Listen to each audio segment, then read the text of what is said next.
തിരുവനന്തപുരം കോർപ്പറേഷനിലെ 100 വാർഡുകളിൽ നിന്നും ജനങ്ങൾക്ക് വേണ്ടി എത്തിയിരിക്കുന്ന ജനപ്രതിനിധികൾ വളരെ വലിയ പ്രതീക്ഷയോടെയാണ് ഇത് സമൂഹം എല്ലാവരെയും ജനാധിപത്യത്തെ സ്വീകരിക്കുകയും തീർച്ചയായും ലോകത്തിലെ ഏറ്റവും വലിയ ജനാധിപത്യ രാജ്യത്തിന്റെ ഭാരതത്തിൽ വിജയകരമായ ആ പാർട്ടിയുടെ പ്രതിനിധി എന്ന നിലയ്ക്ക് എൻ്റെ കഴിവിൻ്റെ പരമാവധി അനുഭവ സമ്പത്തും പരിചയസമ്പന്നതയും ഉപയോഗിച്ചുകൊണ്ട് 100 വാർഡുകളെയും 101 വാർഡുകൾ വരും 101 വാർഡുകളെ ഒറ്റ യൂണിറ്റായി കണ്ടുകൊണ്ട് ഒരുമിച്ച് എല്ലാവരെയും ചേർത്ത് പിടിച്ചുകൊണ്ട് മുന്നോട്ട് പോകാനുള്ള ഒരു പ്രതീക്ഷയാണ് നമ്മളൊക്കെ അർപ്പിക്കുന്നത്. ഞാൻ ആദ്യം തന്നെ പറയുകയാണ്. ഇവിടെ രാജ്യം ഭരിക്കുന്ന പാർട്ടിയുടെ പ്രതിനിധിയായിട്ടാണ് ഞാൻ വന്നിരിക്കുന്നത്. സംസ്ഥാന ഭരണത്തിന് നേതൃത്വം കൊടുക്കുന്ന രാഷ്ട്രീയ പാർട്ടിയുടെ പ്രതിനിധികൾ നിരവധി പേരുണ്ട്. അതോടൊപ്പം തന്നെ ഈ രാജ്യത്തെ ഏറ്റവും മുതിർന്ന ഏറ്റവും പാരമ്പര്യമുള്ള രാഷ്ട്രീയ പാർട്ടിയുടെ പ്രതിനിധികളുണ്ട്. മുൻ MLA ഉൾപ്പെടെയുള്ളവരുണ്ട്. വിദ്യാർത്ഥി സംഘടനാ പ്രവർത്തനത്തിലൂടെ വളർന്നു വന്നവരുണ്ട്. ഇവരെയൊക്കെ തന്നെ അനുഭവ സമ്പത്തുകൾ ചേർത്ത് പിടിച്ചുകൊണ്ടായിരിക്കും നമ്മൾ വരാൻ പോകുന്ന 5 വർഷം മുന്നോട്ട് പോകുന്നത്. ഞങ്ങളുടെ ലക്ഷ്യം 5 വർഷം കഴിയുമ്പോൾ ഈ രാജ്യത്തെ ഏറ്റവും വികസനമെത്തുന്ന 3 നഗരങ്ങൾ ഒരു നഗരമായി തിരുവനന്തപുരത്തെ മാറ്റുക എന്നുള്ള പ്രഖ്യാപിത ലക്ഷ്യവുമായിട്ടാണ് നമ്മൾ 101 പേര് ഒറ്റക്കെട്ടായി മുന്നോട്ട് പോകാൻ പോകുന്നത്. തീർച്ചയായിട്ടും വളരെ വിജയകരമായി ജനാധിപത്യ പ്രക്രിയ 2-3 മാസമായി തുടങ്ങി ഈ പ്രക്രിയ പൂർത്തിയാക്കുവാൻ സഹായിച്ച മാധ്യമപ്രവർത്തകർ, ജനങ്ങൾ എല്ലാവർക്കും ഒരിക്കൽ കൂടി നന്ദി അർപ്പിച്ചുകൊണ്ട് എല്ലാവരുടെയും സമ്പൂർണ്ണ സഹകരണം പ്രതീക്ഷിച്ചുകൊണ്ട് അത് ആഗ്രഹിച്ചുകൊണ്ട് നിർത്തുന്നു. നന്ദി, നമസ്കാരം.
മാറിയേട്ടാ ഇങ്ങനെ കയറി എന്നാലാ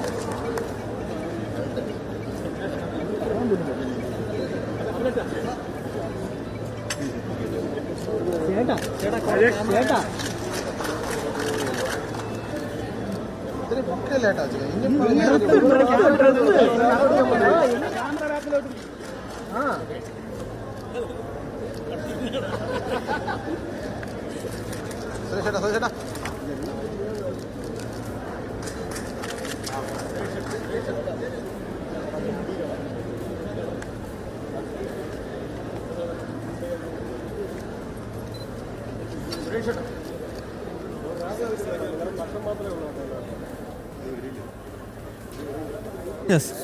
തിരുവനന്തപുരത്തിന്റെ മേയറായി BV രാജേഷ് സത്യപ്രതിജ്ഞ ചെയ്തിരിക്കുന്നു. ഇപ്പോൾ BJPയുടെ മുതിർന്ന നേതാക്കൾ ഓരോരുത്തരായി അദ്ദേഹത്തെ അഭിനന്ദിക്കുകയാണ്.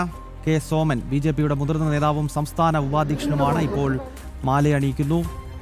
സംസ്ഥാന ജനറൽ സെക്രട്ടറി S. സുരേഷ്, ഒപ്പം BJP തിരുവനന്തപുരം സിറ്റി ജില്ലയുടെ അധ്യക്ഷൻ കരമന ജയൻ, സംസ്ഥാന സെക്രട്ടറിമാർ, ഉപാധ്യക്ഷന്മാർ, വക്താക്കൾ തുടങ്ങി മുതിർന്ന നേതാക്കൾ എല്ലാവരും തന്നെ ഇന്ന് തിരുവനന്തപുരം കോർപ്പറേഷനിലേക്ക് എത്തിയിരുന്നു. ഈ ഒരു നിമിഷത്തിന് സാക്ഷ്യം വഹിക്കുക എന്ന ലക്ഷ്യത്തോടു കൂടിയാണ് സംസ്ഥാനത്തെ ഭാരവാഹികളും മുതിർന്ന നേതാക്കളുമെല്ലാം കോർപ്പറേഷനിലേക്ക് എത്തിയത്. ഒപ്പം ധാരാളം പ്രവർത്തകരും ഈ നിമിഷത്തിന് സാക്ഷ്യം വഹിക്കാനായി അവിടേക്ക് എത്തിയിരുന്നു. അവരുടെ വിജയാഹ്ലാദ പ്രകടനങ്ങൾക്ക് ഇടയിലാണ് വി രാജേഷ് തലസ്ഥാന നഗരിയുടെ മേയർ സ്ഥാനത്തേക്ക് ചുമതലയേൽക്കുന്നത്. ഇനിയും ഉച്ചതിരിഞ്ഞ് 2:30 മറ്റൊരു സുപ്രധാനമായ തെരഞ്ഞെടുപ്പ് കൂടി നടക്കാനിരിക്കുന്നു. അത് ഡെപ്യൂട്ടി മേയർ സ്ഥാനത്തേക്കുള്ള വോട്ടെടുപ്പാണ്. അതിലും BJPക്ക് വിജയം സുനിശ്ചിതമാണ്. 51 വോട്ടുകൾ അവിടെയും കിട്ടും. ആഷാജി നാഥിനെയാണ് BJP ഡെപ്യൂട്ടി മേയർ സ്ഥാനത്തേക്ക് നിശ്ചയിച്ചിരിക്കുന്നത്. ഇന്നലെ തിരുവനന്തപുരം ജില്ലാ കമ്മിറ്റി യോഗം ചേർന്നുകൊണ്ട് മേയർ ഡെപ്യൂട്ടി മേയർ സ്ഥാനത്തേക്ക്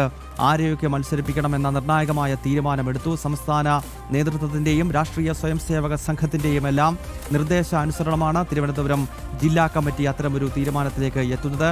അങ്ങനെ മേയർ സ്ഥാനത്തേക്ക് വി രാജേഷും ഡെപ്യൂട്ടി മേയർ സ്ഥാനത്തേക്ക് ആശാനാഥും എത്തണം എന്ന നിഗമനത്തിലേക്ക് ഒറ്റക്കെട്ടായി തിരുവനന്തപുരം ജില്ലാ കമ്മിറ്റി എത്തുകയായിരുന്നു. ഈ പശ്ചാത്തലത്തിലാണ് സ്ഥാനാർത്ഥി പ്രഖ്യാപനമുണ്ടായത്. ഇപ്പോൾ കേന്ദ്രമന്ത്രി സുരേഷ് ഗോപി പൊന്നാട അണിയിച്ചുകൊണ്ട് വി രാജേഷിനെ ആദരിക്കുകയാണ്.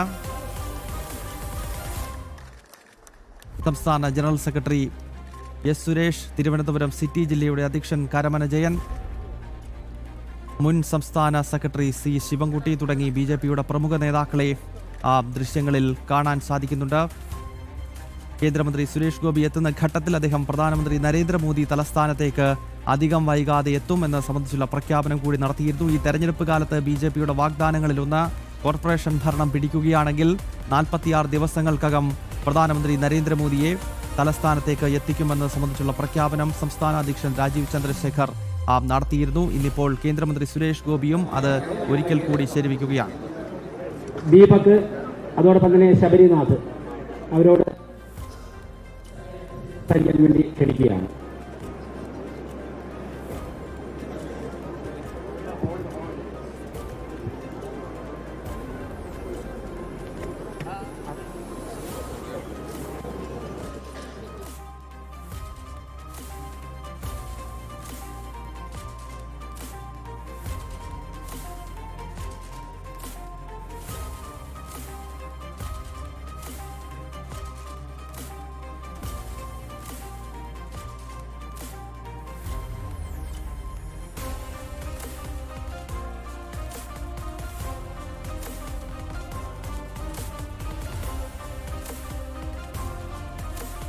ജനം TV MT ചെങ്കൽ രാജശേഖരൻ, അദ്ദേഹം ഇപ്പോൾ വി രാജേഷിനെ അഭിനന്ദിക്കുന്നു. അദ്ദേഹം ഷാളണിയിച്ചുകൊണ്ട് പുതിയ മേയറായി ചുമതലയേറ്റ വി രാജേഷിനെ ആദരിക്കുകയാണ്. ഒപ്പം BJPയുടെ സംസ്ഥാന നേതാക്കൾ, ഇപ്പോൾ യുവമോർച്ചയുടെ മുൻ സംസ്ഥാന അധ്യക്ഷനും ഇപ്പോഴത്തെ കോഴിക്കോട് വെസ്റ്റ് ജില്ലയുടെ അധ്യക്ഷനുമായ പ്രഫുൽ കൃഷ്ണൻ ഇപ്പോൾ ആദരിക്കുന്നു. ഈ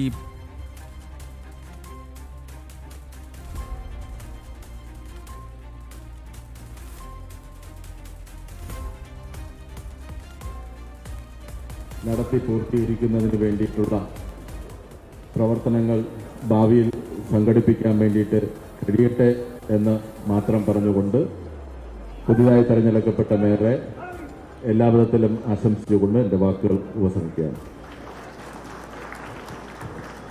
UDFിനെ പ്രതിനിധീകരിച്ച്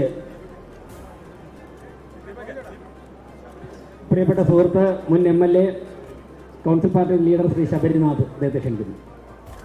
പ്രിയപ്പെട്ട കൗൺസിലർമാരെ, സുഹൃത്തുക്കളെ, സഹപ്രവർത്തകരെ, ആദ്യമായി ഇന്ന് മേയറായി തിരഞ്ഞെടുക്കപ്പെട്ട പ്രിയപ്പെട്ട ശ്രീ വി രാജേഷിനുള്ള എൻ്റെയും എൻ്റെ പ്രസ്ഥാനത്തിൻ്റെയും എല്ലാ അഭിവാദ്യങ്ങൾ അർപ്പിക്കുകയാണ്. വളരെ ചെറുപ്പകാലം മുതൽക്ക് തന്നെ രാഷ്ട്രീയ പ്രവർത്തനം ഈ ജില്ലയിൽ നടത്തി എല്ലാവരുമായി നല്ല വ്യക്തിബന്ധമുള്ള ശ്രീ രാജേഷ് തീർച്ചയായിട്ടും ഈ ഒരു പോസ്റ്റിൽ അദ്ദേഹം ശോഭിക്കണം എന്നുള്ളത് നമ്മളെല്ലാവരുടെയും ഒരു ആഗ്രഹം തന്നെയാണ്. മറ്റു കാര്യങ്ങളിലേക്കൊന്നും കിടക്കുന്നില്ല. അങ്ങ് പറഞ്ഞത് നമ്മൾ മുഖവിലേക്ക് എടുക്കുകയാണ്. നമ്മൾ 100 ഇനി ഇലക്ഷൻ കഴിഞ്ഞ 101 കൗൺസിലർമാരും ഒരുമയായി തിരുവനന്തപുരത്തിൻ്റെ വികസനത്തിന് വേണ്ടി നമുക്ക് ഒരുമിച്ച് മുന്നോട്ട് പോകാം. അങ്ങനെ നല്ല രീതിയിൽ വികസനങ്ങൾ കൊണ്ടുപോകുമ്പോൾ നിങ്ങളുടെ എല്ലാ സഹായങ്ങളും അതോടൊപ്പം